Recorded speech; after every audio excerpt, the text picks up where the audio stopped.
Autobiografía de Jeanne Guyon. Amén.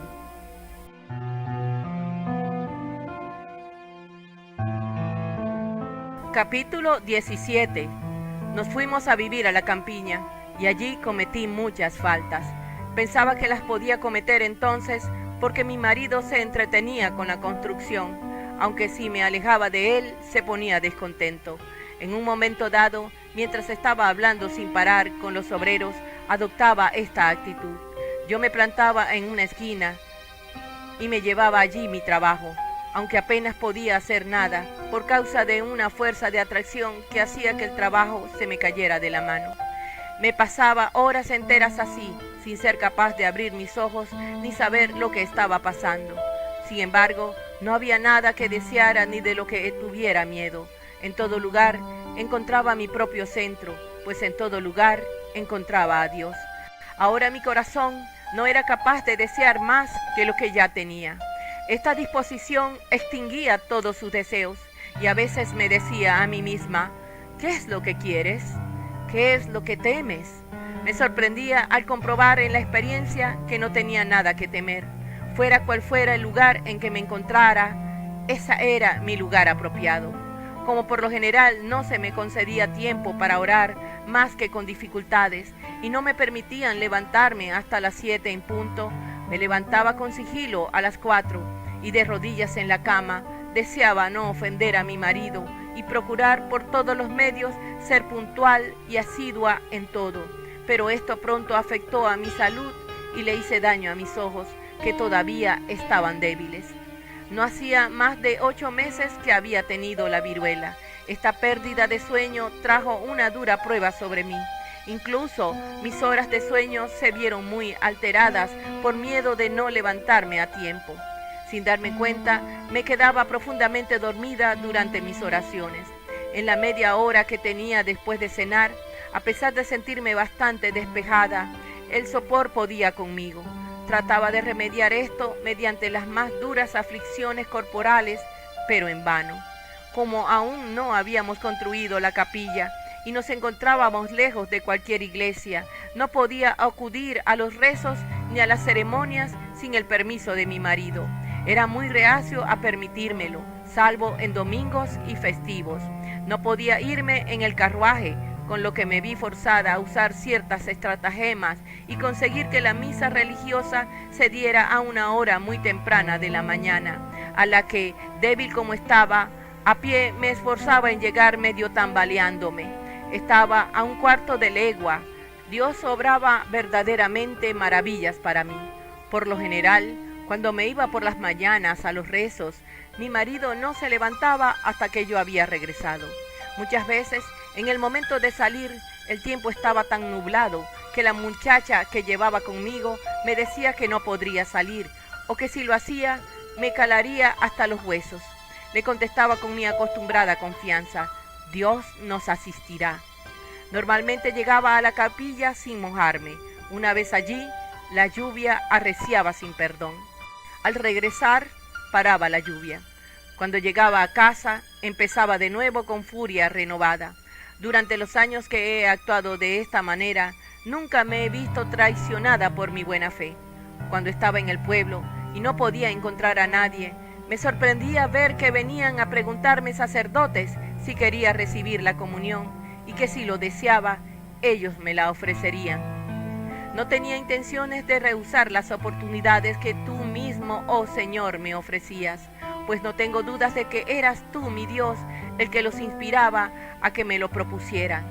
Antes de habérmelas arreglado para tener divinos oficios en la capilla que he mencionado, con frecuencia me despertaba de repente con un fuerte impulso de ir a los rezos.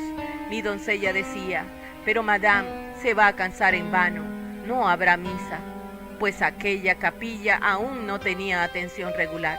Me iba llena de fe y al llegar les encontraba a punto de empezar. Si pudiera enumerar en detalles las extraordinarias providencias que fueron dadas a mi favor en aquel tiempo, habría suficiente como para llenar tomos enteros. Cuando quería escribir a la madre Granger o saber algo de ella, a menudo sentía una fuerte tendencia a dirigirme a la puerta, para entonces encontrarme allí a un mensajero con una carta suya. Este es solo un pequeño ejemplo de este tipo de continuas providencias. Cuando me era posible verla, cosa que solo era posible en el mejor de los casos, ella era la única persona con la que me sentía libre para abrir mi corazón.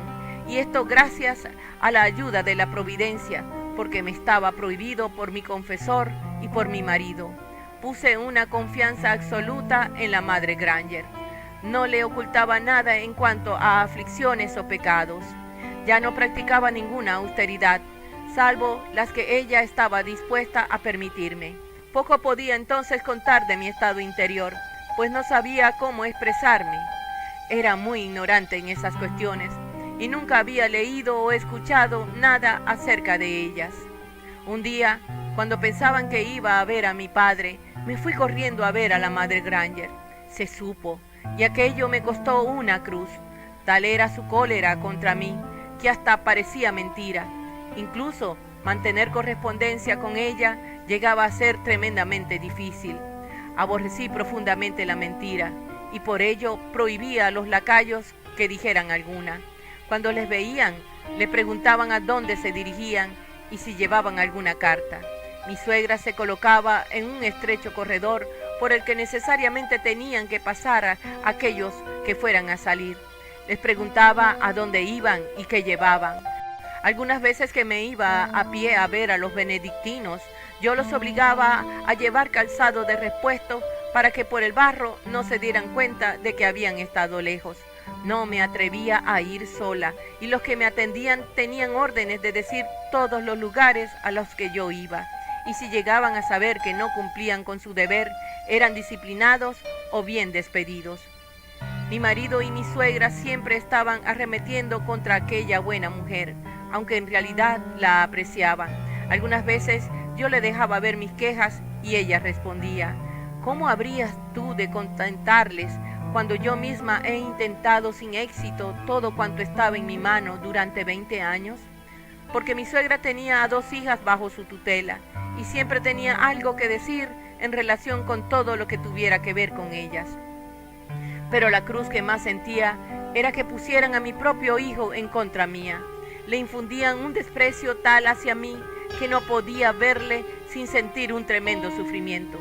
Cuando estaba en mi habitación con alguno de mis amigos, le enviaban a escuchar lo que decíamos. Al ver que esto les agradaba, inventaba cientos de cosas que contarles. Si les sorprendía mintiendo, como a menudo hacía, me reconvenía diciendo: mi abuela dice que tú has sido una mentirosa más grande que yo. Y yo le contestaba: por eso yo sé lo feo que es ese vicio y lo difícil que es no hacerlo. Y por esta razón no permitiré que sufras igual que yo. Me decía cosas muy ofensivas. Como veía el miedo que yo tenía hacia su abuela y su padre, si durante su ausencia le corregía en cualquier cosa, me reconvenía de forma insultante. Decía que era ahora cuando le quería vangonear, porque no estaban allí. A ellos todo esto les parecía bien. Un día lo llevaron a ver a mi padre, y delante suya empezó a hablar alocadamente mal de mí, como solía hacer con su abuela. Pero allí no se encontró con la misma recompensa. Hizo que a mi padre se le saltaran las lágrimas. Mi padre se allegó a nuestra casa para hacerles ver su deseo de que el niño fuera corregido. Le prometieron que se haría, pero nunca lo hicieron. Yo estaba seriamente preocupada y temerosa de las consecuencias de una educación tan pésima. Se lo comenté a la Madre Granger, que decía que, puesto que no lo podía remediar, lo debía soportar y dejar todo en manos de Dios. Este niño sería mi cruz. Otra de las mayores cruces era la dificultad que tenía en atender a mi marido. Yo sabía que no le agradaba que no estuviera con él, pero cuando estaba con él nunca expresaba complacencia alguna. Al contrario, menospreciaba con desdén cualquier función que yo desempeñara. Me ponía las cosas tan difíciles en todo que algunas veces temblaba cuando me acercaba a él. No hacía nada a su gusto y cuando no le atendía se enfadaba. Le había tomado tal manía a la sopa que no soportaba ni verla. Aquellos que se la ofrecían se llevaban una ruda bienvenida. Ni su madre ni ninguno de los sirvientes se la llevaban. No había nadie más que yo que no rechazara ese trabajo. Se la traía y dejaba que pasara su enfado. Después trataba de convencerle de alguna buena manera para que se la tomara.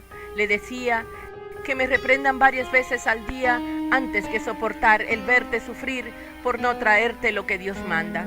Algunas veces se la tomaba, otras las empujaba a un lado.